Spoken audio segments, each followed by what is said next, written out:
Hoy tenemos por delante la parábola del siervo inútil, también titulada la parábola del amo y del siervo, pero el más preciso de los títulos sería la parábola del siervo inútil. Y vamos a ver por qué, parece una palabra muy fuerte, ¿verdad? Bueno, para ver brevemente el contexto de esta parábola tenemos que ir a Lucas 17. Ese es el contexto más cercano de esta parábola del siervo inútil. Y si alguno está siguiendo el orden cronológico de Lucas en los evangelios, que estamos llevando desde que comenzamos esta serie de sermones, quizás se esté dando cuenta y preguntando por qué hoy no toca la historia de Lázaro y el rico. Porque en el 16 tenemos la historia de Lázaro y el rico, y yo me he pasado y me he saltado al 17 a la parábola del siervo inútil. Bien, fíjense, ¿recuerdan esa historia? Creo que sí, ¿no? Dos hombres que se conocían, uno pobre, el otro rico, los dos mueren y hay un estado allí en el que uno está en la paz y otro está en el tormento y una sima los separa. ¿Recuerdan más o menos? Lázaro y el rico, bien. ¿Por qué le he dicho que es una historia y no una parábola? ¿Y por qué esto es importante? Porque evidentemente no la incluyo dentro de una serie de sermones sobre parábolas de Jesús, porque yo, al igual que otras personas, no consideramos que esto sea una parábola. La historia de Lázaro y el rico parece ser más bien una historia que Jesús cuenta, pero no cumple con el patrón normal de parábolas. El primer motivo por el cual no cumple este patrón es que sería la única vez en la que Jesús pone nombres propios a las personas. Lo que suele ocurrir en una parábola es que Jesús pone a personas y lugares indeterminados. Le habla de un señor, de una viuda, de un siervo, de un campo, de una red, cosas indeterminadas. Sin embargo, en la historia de Lázaro y el rico, nos habla de Lázaro, nos habla de Abraham, nos habla del Hades, habla de lugares específicos. El segundo motivo es que la historia de Lázaro y el rico no cumple con la regla básica de una parábola, que es una historia que todos puedan entender. Porque todo el mundo entendía lo que es sembrar en un campo, o que un hijo se vaya con la herencia de su padre, pero ¿quién entendería una historia que habla lo que pasa después de morir? Es una historia mucho más misteriosa y difícil de entender por las personas que la están escuchando. El tercer motivo de por qué no considero que sea una parábola, la historia de Lázaro y el rico, es porque hasta este momento en la Biblia, en las Escrituras, se ha hablado muy poco de esta verdad, de lo que ocurre cuando nos morimos. Y Jesús parece indicar aquí más bien como revelación algo que hasta ahora ignorábamos en las Escrituras o que al menos no estaba tan claro en las Escrituras. A eso se le conoce lo que pasa después de la muerte y antes del juicio de Dios, el estado intermedio. Es decir, la pregunta respondida a ¿qué pasa cuando nos morimos? ¿Qué pasa desde que las personas mueren hasta que son presentadas en juicio delante de Dios? ¿Qué pasa en ese impas de tiempo o momento? ¿Nos quedamos inconscientes hasta que sea resucitado nuestro cuerpo? ¿Somos conscientes, como parece decir Jesús en la historia? ¿O cuando le dice a ese hombre, conmigo estarás en el paraíso? Esa es una pregunta que se podría responder perfectamente en un taller pastoral, y quizá lo hagamos el día de mañana, pero simplemente le quiero lanzar el por qué no incluyo esta historia como una parábola. De hecho, aquellos que consideran la historia de Lázaro y el rico como una parábola, creen que no hay conciencia después de la muerte. Y su argumento es que, como es una parábola, no se puede hacer doctrina de las parábolas. Ahora, yo respondo a eso que eso no tiene sentido, porque le llevo demostrando en todas y cada una de las palabras de Jesús que están llenas de doctrina del Evangelio. Que por medio de una historia sencilla, Jesús está planteando toda la doctrina del Evangelio. Ahora, aclarado ese punto, nos vamos a Lucas 17 como contexto. Y vemos que allí Jesús comienza a dar lecciones sencillas de la vida cristiana, pero que empiezan a iniciar, a catapultar un desenlace con la parábola del siervo inútil. Vamos a Lucas 17 del 1 al 4. Dijo Jesús a sus discípulos, imposible es que no vengan, ¿qué? Tropiezos.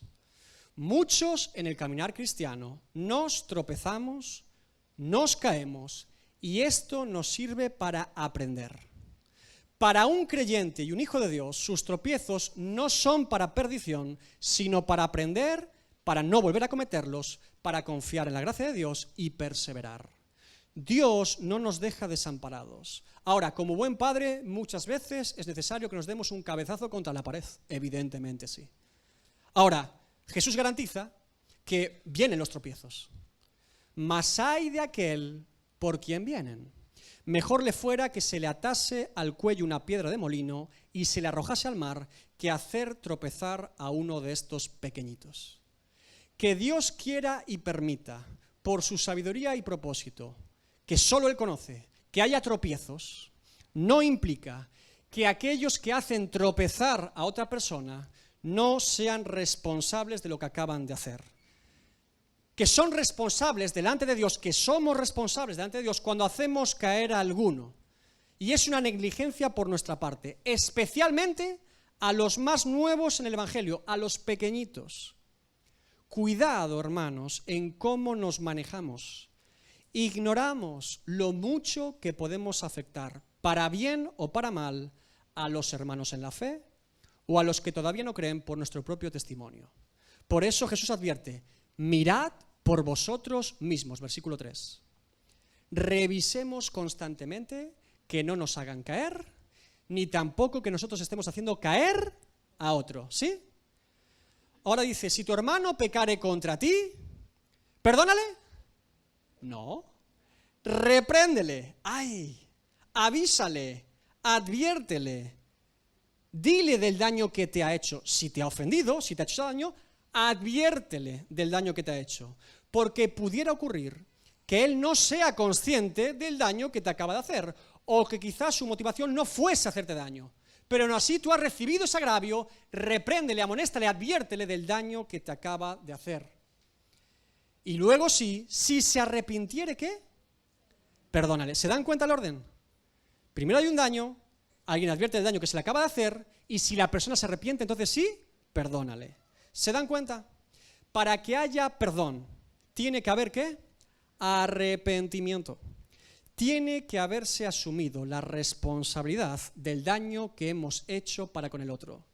Si no hay arrepentimiento, no hay perdón ni restauración, porque ese perdón sería falso. Ahora, por mucho que yo esté en paz con todos, que no le guarde rencor a la persona, si esa persona no se ha arrepentido y me sigo exponiendo a ella, lo único que voy a provocar es que me haga más daño. Porque hasta que esa persona asuma su responsabilidad, me estaré exponiendo de forma voluntaria a que me siga haciendo daño. Y ya no sería que me hacen tropezar, sino más bien que yo me pongo delante para que me hagan tropezar. ¿Nota la diferencia? Me pongo delante de la zancadilla constantemente. ¿Que me haga más daño? ¿Que me haga más daño? No. Por eso afirmamos que Dios sana nuestro corazón y nos limpia del rencor que tengamos contra todos los que nos han hecho mal. Dios sana nuestro corazón para que podamos estar libres y en paz con todas las personas, también las que nos han hecho daño. E incluso aquellas que nos han hecho daño y no se han arrepentido. En paz sí, sin rencor sí. Pero esto no implica que volvamos a exponernos a ellas para que sigan haciéndonos el mismo daño, sabiendo que esto ocurrirá porque no se han arrepentido. ¿Se dan cuenta? Verso 4. Y si 7 veces al día pecare contra ti, y 7 veces al día volviere a ti, diciendo, me arrepiento, perdónale. Fíjense, Jesús es tremendo. Jesús nos advierte, aunque la persona se arrepienta de forma genuina por el daño que me ha hecho, y yo le perdone de forma genuina, nos advierte que esa misma persona podrá probablemente en el futuro volver a hacernos ¿qué? Daño. El perdón es en base al arrepentimiento, no a ser perfectos. Porque si fuésemos perfectos, nunca nos tendríamos que pedir perdón. Ahora, noten que dice, si pecare contra ti, no si pecare contra ti por el mismo asunto. Porque algunos somos astutos con esto, ¿verdad? Sobre todo en los matrimonios. Yo hago daño a mi esposa por algo en particular, ella me dice, esto me ha hecho daño, yo le pido perdón de forma genuina, me arrepiento, y mañana vuelvo a hacer lo mismo. Y pasado, lo mismo. La misma falta, el mismo daño, el mismo agravio. Si yo siempre hago el mismo daño a la misma persona, en un mismo asunto, y siempre vengo con las mismas lágrimas de cocodrilo pidiendo perdón, me temo que lo que hay ahí es remordimiento, no arrepentimiento. ¿Se dan cuenta la diferencia? Y hemos hablado de lo que implica el arrepentimiento verdadero. Cambio en mi manera de pensar hacia el pecado, cambio en mi manera de sentir hacia el pecado, cambio en mi manera de vivir hacia el pecado. Ante semejante enseñanza de Jesús sobre cómo gestionar nuestras relaciones como creyentes, Los 12 más cercanos responden a Jesús. Lucas 17:5. Dijeron los apóstoles del Señor: aumentanos la fe. Evidentemente, si Jesús me está diciendo que debo revisar constantemente mi vida para no tropezar, que debo revisar constantemente mi vida para no hacer tropezar a los demás, que debo arrepentirme de corazón para poder ser perdonado, y que debo perdonar a todos aquellos que se arrepienten por sus faltas contra mí, aunque mañana vuelvan a hacerme otras faltas contra mí, la respuesta de los discípulos es igual que nuestra: Señor, aumentanos la fe, ¿verdad? ¿Qué diríamos nosotros? Parece una forma de vida casi imposible, que no tenemos la fe suficiente para poder vivir de esta manera delante de Dios. Aumentanos la fe, respondieron. Ahora Jesús les dice, verso 6, entonces el Señor dijo: si tuvieras fe como un grano de ¿qué? De mostaza, podrías decir a este sicómoro: desarráigate y plántate en el mar, y os obedecería. Es decir, si nuestra fe en Dios es pequeña, diminuta como un grano de mostaza, hoy, pero sigue conectada a la tierra, sigue siendo nutrida por el agua y el rocío cada día, sigue como el pámpano conectado a la vid. Si permanecemos fieles y dependientes de Dios, entonces yo te digo que lo que es imposible para ti y para mí es posible para Dios. Pedro el negador predicando en el día de Pentecostés, Pablo el perseguidor predicando a los gentiles, Mateo el publicano escribiendo un evangelio, Juan el hijo del trueno viendo el Apocalipsis, María Magdalena la prostituta viendo a Jesucristo resucitado, Lázaro el discípulo muerto saliendo de la tumba. Ellos no lo sabían todavía, no lo habían vivido. Me imagino que cuando Jesús dijo esta respuesta, la expectativa y emoción de sus discípulos fue enorme. ¿La fe puede mover un árbol y ponerlo en el mar? Pero cuidado, me temo que cometemos muchos errores con la fe, sobre todo en este tiempo. Lo deseo, lo creo, lo visualizo, lo declaro, lo confieso y seguro que lo tendré. El fideísmo, la fe en la fe, es una sugestión y una falacia. No proviene del Evangelio, proviene de la metafísica y de las religiones orientales. La fe en la fe. La fe no es relevante por quien la contenga, sino por quien es el objeto de ella. Repito, la fe no es relevante por quien la contenga, sino por quien es el objeto de ella. La fe verdadera no se mide en función de quién tiene dicha fe, el hombre, sino que se mide en función de en quién ha sido depositada dicha fe, en Dios. Yo no puedo convencerte de nada, ni tú a ti mismo tampoco, pero Dios sí. Yo no puedo transformar tu vida, ni tú a ti mismo tampoco, pero Dios sí. Yo no puedo hacerte nacer de nuevo, ni tú a ti mismo tampoco, pero Dios sí. Yo no puedo resucitar a un muerto espiritual, ni tú tampoco, pero Dios sí. Yo predico el Evangelio mirando al cielo, porque quizás hoy caiga fuego del cielo. El que predica el Evangelio lo hace con la expectativa de que Dios pueda obrar en tu vida, confiando que Dios lo hará. La expectativa del creyente es ninguna en sí mismo, pero la expectativa de un creyente es toda en Dios. Y puesto que la fe verdadera está depositada en Dios y no en nosotros, todo es posible para el que cree en Dios. Marcos 9:23.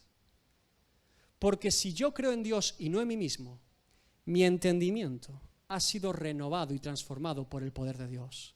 No se ha conformado a este siglo y siempre podrá comprobar que la voluntad de Dios es buena, perfecta y agradable, pase lo que pase. Esa es la fe verdadera.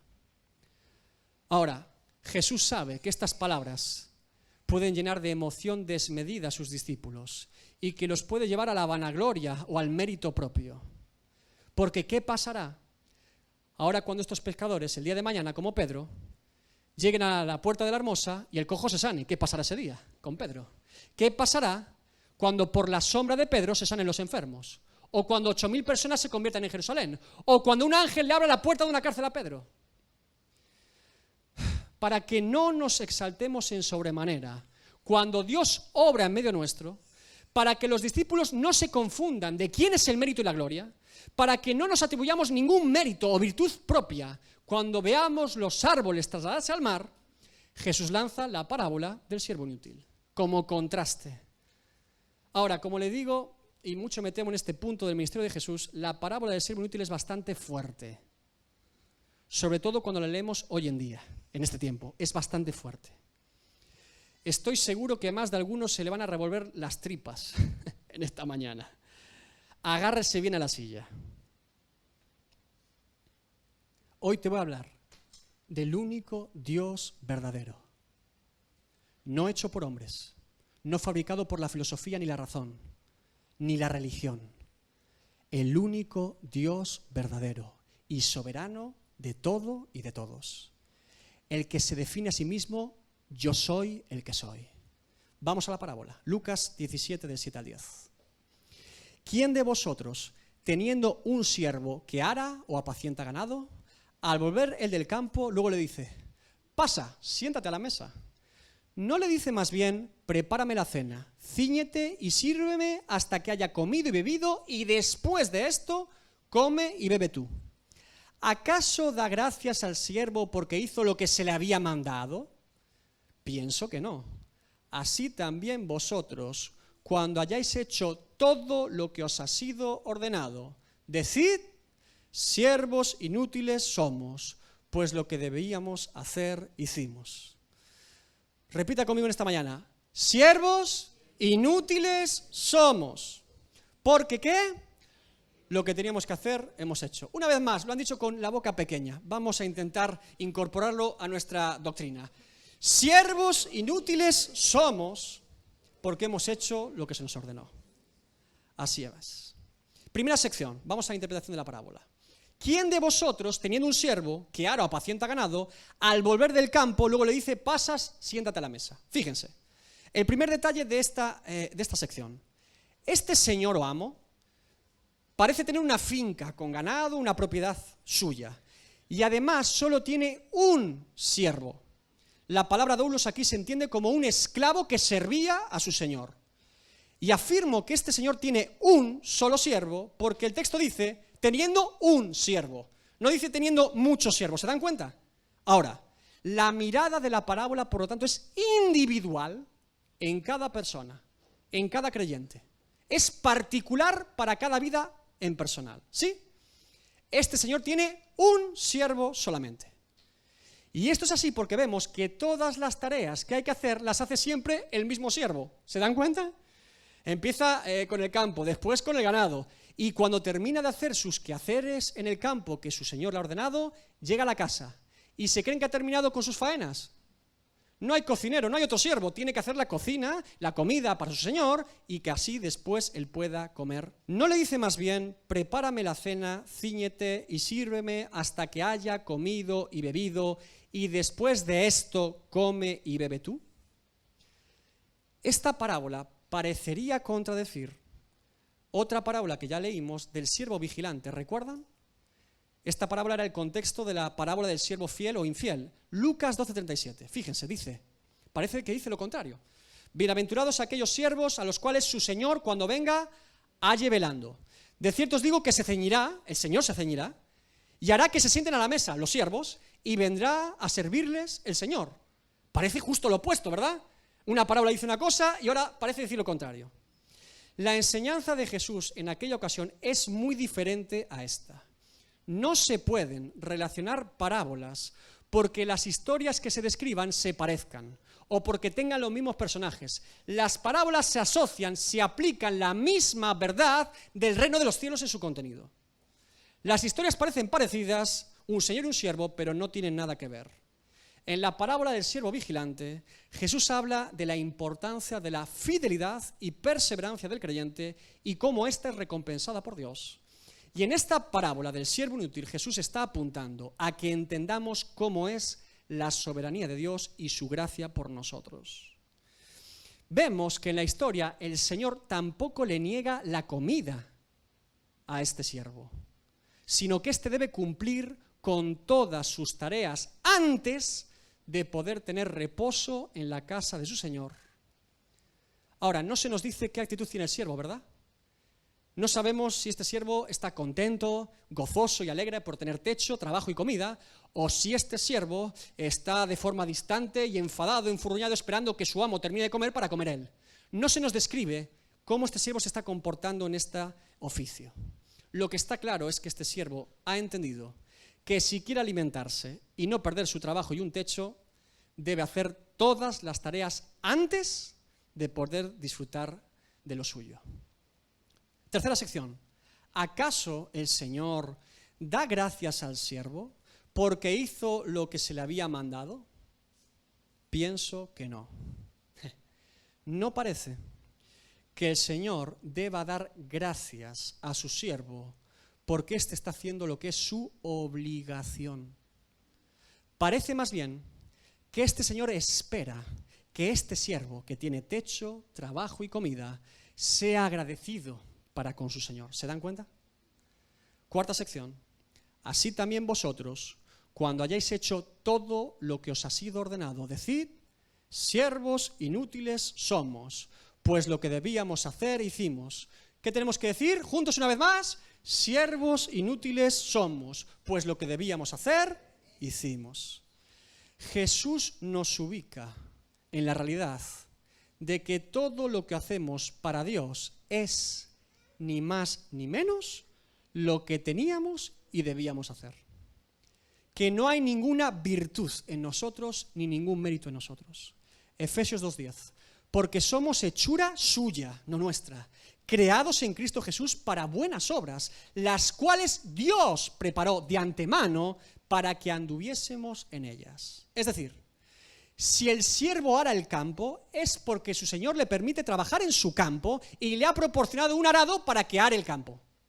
Si este siervo apacienta el ganado, es porque su Señor le permite estar cerca de su ganado y le ha proporcionado el alimento para los animales.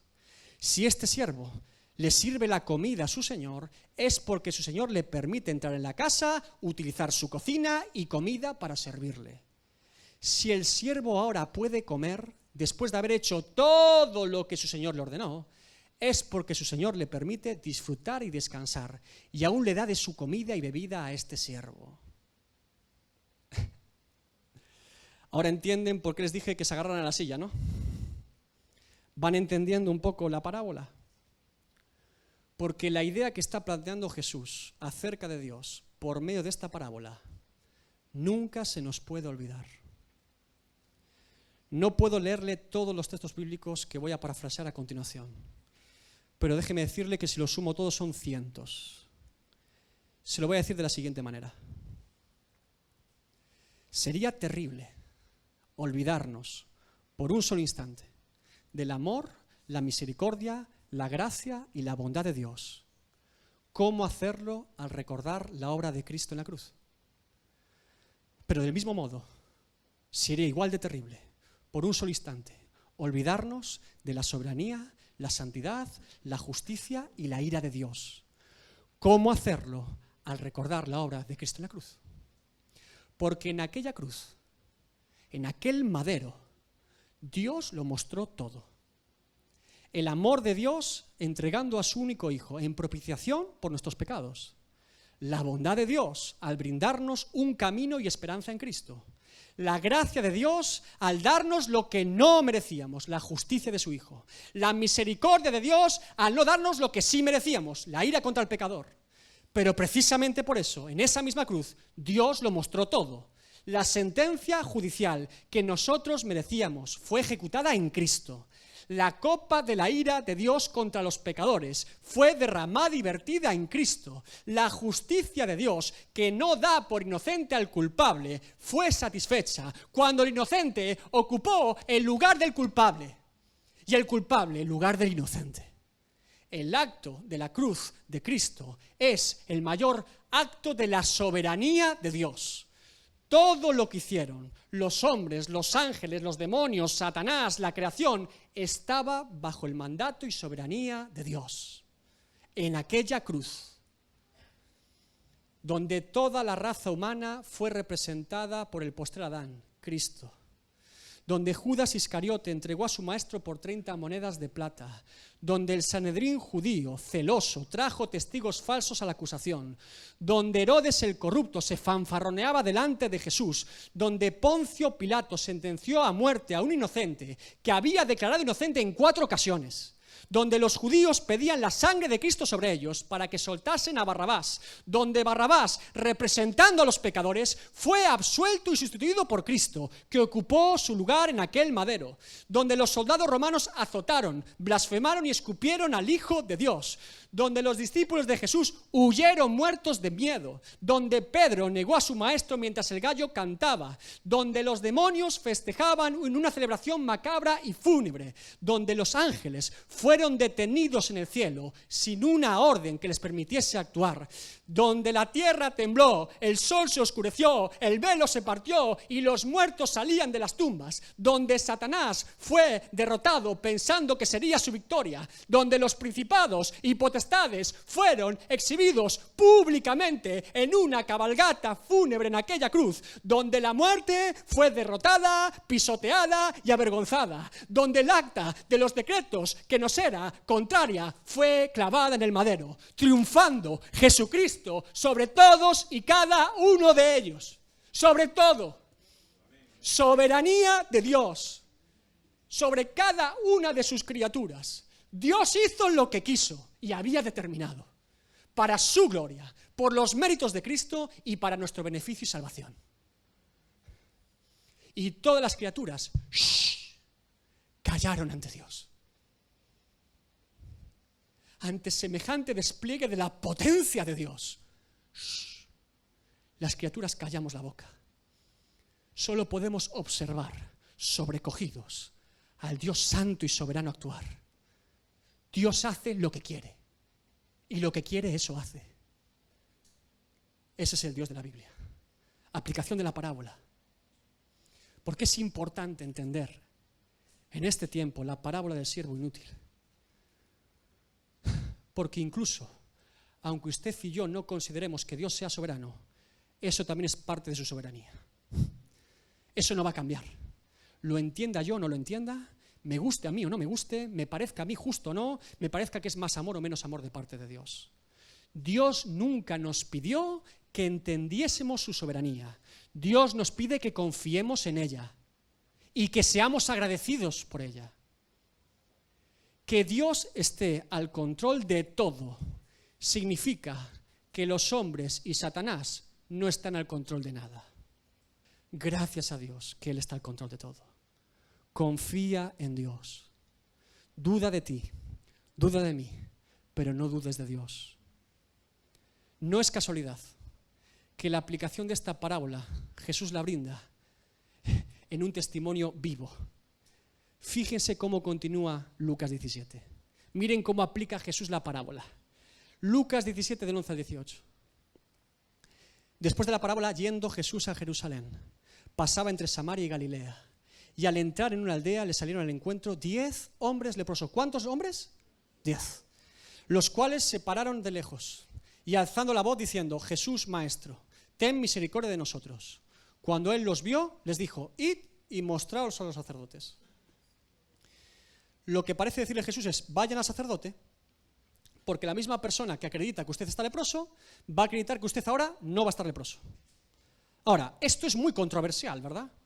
Porque ellos siguen leprosos. Jesús no los ha sanado. Les dice: vayan al sacerdote, pero siguen leprosos. Tienen que hacer lo que Jesús les ha ordenado, sin más, sin ningún mérito. Estaban leprosos al venir a Jesús y se van despedidos por Jesús leprosos. Sigue el texto. Y aconteció que mientras iban, fueron limpiados. Fíjese la escena. La sanidad se produce mientras ellos obedecen la orden. Debe haber sido una de las sensaciones más sobrenaturales en un cuerpo humano. El estar andando y estar sano, comenzar a sanarte. La lepra ya no está en la piel. ¿Recuerdan a Naamán el sirio? El leproso se zambulló 7 veces, pero solo fue la 7ª que apareció como un bebé. Estos no, estos están andando y al andar, estoy sano. Estos hombres comienzan a caminar y mientras van caminando a ver al sacerdote se dan cuenta que ya están sanos. Verso 15. Entonces uno de ellos, viendo que había sido sanado, volvió glorificando a Dios a gran voz. Y se postró rostro en tierra a sus pies, dándole gracias. Y este era samaritano. Respondió Jesús y dijo: ¿no son 10 los que fueron limpiados? ¿Y los 9? ¿Dónde están? ¿No hubo quien volviese y diese gloria a Dios sino este extranjero? Y le dijo: levántate, vete, tu fe te ha salvado. ¿Cuántos leprosos fueron sanados? 10. ¿Cuántos leprosos volvieron agradecidos? ¿Cuántos leprosos dieron la gloria a Dios? 1. ¿Se dan cuenta? Todos eran leprosos, pero ahora ninguno de ellos es leproso. Pero tan solo uno glorifica a Dios, porque solo uno ha entendido que el mérito, la virtud y el poder de sanidad no proviene de él, sino de Dios. Que el poder de sanidad que lo había sanado no estaba en que ellos fueran al sacerdote, no estaba en que ese camino que anduvieron tuviese algún poder especial, no estaba en que el sacerdote fuese un hombre especial, tampoco estaba evidentemente en ellos, porque ellos andaban constantemente y nunca se habían sanado por haber andado, ¿verdad? Nadie se sana de la lepra por andar, no es una pauta médica, anda un poco y se te caerá la lepra, no, ¿verdad? Ahora, sin embargo, solo uno de ellos, de los 10, ha comprendido que lo ocurrido ha sido por pura gracia, misericordia y soberanía de Dios. Por eso glorifica a Dios. No hay ningún mérito en él. Hizo lo que se le mandó, ir a presentarse al sacerdote, y ahora está sano. Pero fíjense, los 10 fueron sanos, ¿verdad? No solo él. ¿Se dan cuenta lo que es la soberanía de Dios? Si Jesús solo quisiese sanar a aquel que sabía que iba a responder de forma favorable y volver y glorificar a Dios, cuando estos 10 leprosos iban caminando al sacerdote, solo uno de ellos hubiera sido sano. Pero los 10 fueron sanos. Soberanía. Lo que define la verdadera fe de un creyente no es que esté sano o enfermo por causa de su fe, no es que sea rico o pobre por causa de su fe, no es que tenga trabajo o no lo tenga por causa de su fe, no es que sea reconocido o sea anónimo por causa de su fe. Lo que define la fe verdadera en un creyente es que en todo, por todo y para todo glorifica a Dios. Soli Deo Gloria. Ha abrazado el amor y la soberanía de Dios y vive para la gloria de Dios. Esa es la fe verdadera. Le pongo un ejemplo bíblico maravilloso para cerrar este sermón. El apóstol Pablo, Hechos 16. Si Dios quiere que Pablo o yo o usted prediquemos en Filipos y no en Asia Menor, que vayamos a Filipos a predicar en lugar de Asia Menor, Dios nos guiará para hacerlo. Fíjense. Y atravesando Frigia y la provincia de Galacia, le fue prohibido por el Espíritu Santo hablar la palabra en Asia. ¿Por quién le fue prohibido? Dios le dice: no prediques allí. Qué fuerte, ¿verdad? Y cuando llegaron a Misia, intentaron ir a Bitinia, por el otro lado de Asia Menor, pero el Espíritu Santo no se lo permitió, otra vez. Y pasando junto a Misia, descendieron a Troas, y se le mostró a Pablo una visión de noche. Un varón macedonio estaba en pie, rogándole y diciéndole: pasa a Macedonia y ayúdanos. Cuando vio la visión, enseguida procuramos partir para Macedonia, dando por cierto que Dios nos llamaba para que les anunciásemos el Evangelio. Por aquí no, por aquí no, por aquí. ¿Quién es el que manda ir a Pablo, a Silas y a su equipo a Filipos? Dios. Ellos habían propuesto otro viaje, ¿verdad? Si Dios quiere que vayan allí, van a ir allí. Segundo, si Dios quiere que unas mujeres se conviertan, abrirá su corazón para que escuchen el Evangelio, y así será. Hechos 16:14. Entonces una mujer llamada Lidia, vendedora de púrpura de la ciudad de Tiatira, que adoraba a Dios, estaba oyendo. Y el Señor abrió el corazón de ella para que estuviese atenta a lo que Pablo decía. ¿Quién abrió el corazón de ella? Dios. Si Dios quiere que una mujer endemoniada sea libertada, allí en Filipos, lo hará. Hechos 16, 17 y 18. Esta, siguiendo a Pablo y a nosotros, daba voces diciendo: estos hombres son siervos del Dios Altísimo, quienes os anuncian el camino de salvación. Y esto lo hacía por muchos días. Mas desagradando a Pablo, éste se volvió y dijo al Espíritu: te mando en el nombre de Jesucristo que salgas de ella. Y salió en aquella misma hora. Ahora, seguimos. Si Dios quiere que por causa de esta liberación acabemos azotados y presos, así será. Hechos 16, 23, 24. Después de haberles azotado mucho, les echaron en la cárcel, mandando al carcelero que los guardase con seguridad, el cual, recibido este mandato, los metió en el calabozo de más adentro y les aseguró los pies en el cepo. La cuestión aquí no es si el Señor es Señor de todo y de todos. Evidentemente sí. La cuestión aquí es cómo reaccionamos nosotros ante la soberanía de Dios y lo que Dios nos hace vivir en nuestras vidas. Verso siguiente. Apaleados, azotados por predicar el Evangelio. Estos no estaban por causa de su pecado, ¿me oyó? No estaban viviendo la consecuencia de su pecado. Predicadores del Evangelio, sanidades, liberaciones, azotados en la cárcel más profunda e inmunda de Filipos. Pero a medianoche, orando Pablo y Silas, cantaban himnos a Dios y los presos los oían. ¿Qué hicieron Pablo y Silas después de estar azotados y apaleados en una cárcel? ¿Le echaron la culpa a sus acusadores? ¿Al carcelero? ¿A la endemoniada? Silas le echó la culpa a Pablo. ¿Para qué echaste el demonio? Al varón macedonio, al ángel. Se equivocó el ángel, me mandó a Filipos y ahora estoy preso. ¿A Dios por tenerlos predicando el Evangelio y llegar a ese lugar? Ellos no le echaron la culpa a nadie. En lugar de eso, glorificaron a Dios. Porque si estaban allí, era por algún motivo. Ellos no han venido a Filipos para hacerse famosos, para ser ricos, para andar en su vida de pecado y deleites del mundo. Ellos habían ido a Filipos para cumplir la voluntad de Dios. Si estaban en aquella cárcel, era porque había algún motivo para ello, aunque ellos todavía no lo entendiesen. Ellos no tenían ni idea, no sabían por qué, pero confiaron en la soberanía y providencia de Dios. Por eso glorificaban a Dios. Sí apaleados, sí encarcelados injustamente, pero eso no era importante. Ellos habían sido siervos inútiles, recibiendo las órdenes de su Señor. Cuando Pablo y Silas tienen esta actitud en medio de la cárcel, Dios mira este corazón y la cosa se pone interesante. Hechos 16, 26 al 33. Entonces sobrevino de repente un gran terremoto, de tal manera que los cimientos de la cárcel se sacudían. Y al instante se abrieron todas las puertas y las cadenas de todos se soltaron. Despertando el carcelero y viendo abiertas las puertas de la cárcel, sacó la espada y se iba a matar, pensando que los presos habían huido. Mas Pablo clamó a gran voz diciendo: no te hagas ningún mal, pues todos estamos aquí. Esto sí que es soberanía de Dios, ¿eh? Los presos no se habían escapado con una cárcel libre. Esto no pasa, ¿eh? Él entonces, pidiendo luz, se precipitó adentro y temblando se postró a los pies de Pablo y de Silas y sacándoles les dijo: señores, ¿qué debo hacer para ser salvo? Ellos dijeron: cree en el Señor Jesucristo y serás salvo tú y tu casa. Y le hablaron la palabra del Señor a él y a todos los que estaban en su casa. Y él, tomándolos en aquella misma hora de la noche, les lavó las heridas y enseguida se bautizó él con todos los suyos. Y llevándolos a su casa, les puso la mesa y se regocijó con toda su casa de haber creído a Dios. ¿Se dan cuenta del plan de Dios? Pero Pablo y Silas no tenían ni idea, ¿verdad? Hay que confiar. Para verlo hay que confiar.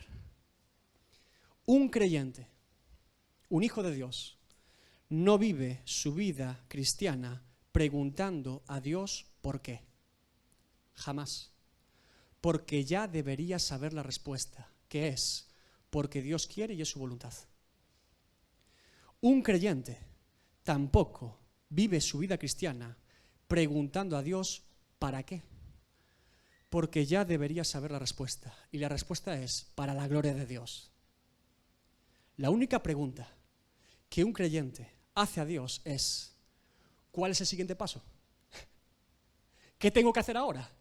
¿Cuál es la orden? Soy un siervo inútil. Dime lo que tengo que hacer y lo haré. Estoy a tus órdenes, estoy a tu servicio. A ti sea toda la gloria.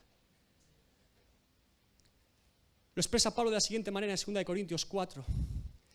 Pero tenemos este tesoro en vasos de barro, para que la excelencia del poder sea de Dios y no de nosotros, que estamos atribulados en todo, mas no angustiados, en apuros, mas no desesperados, perseguidos, mas no desamparados, derribados, pero no destruidos, llevando en el cuerpo siempre por todas partes la muerte de Jesús, para que también la vida de Jesús se manifieste en nuestros cuerpos.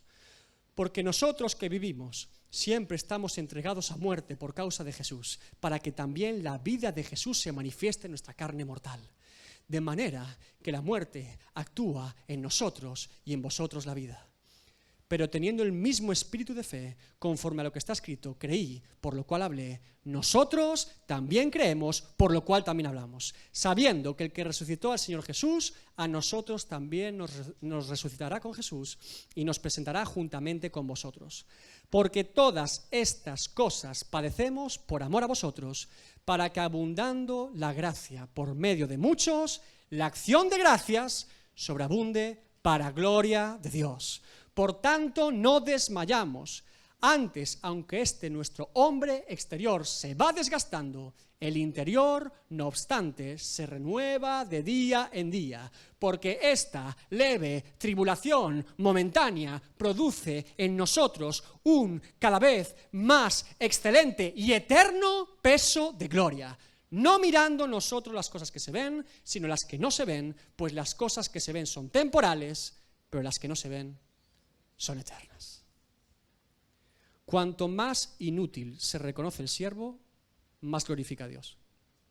Esa es la enseñanza.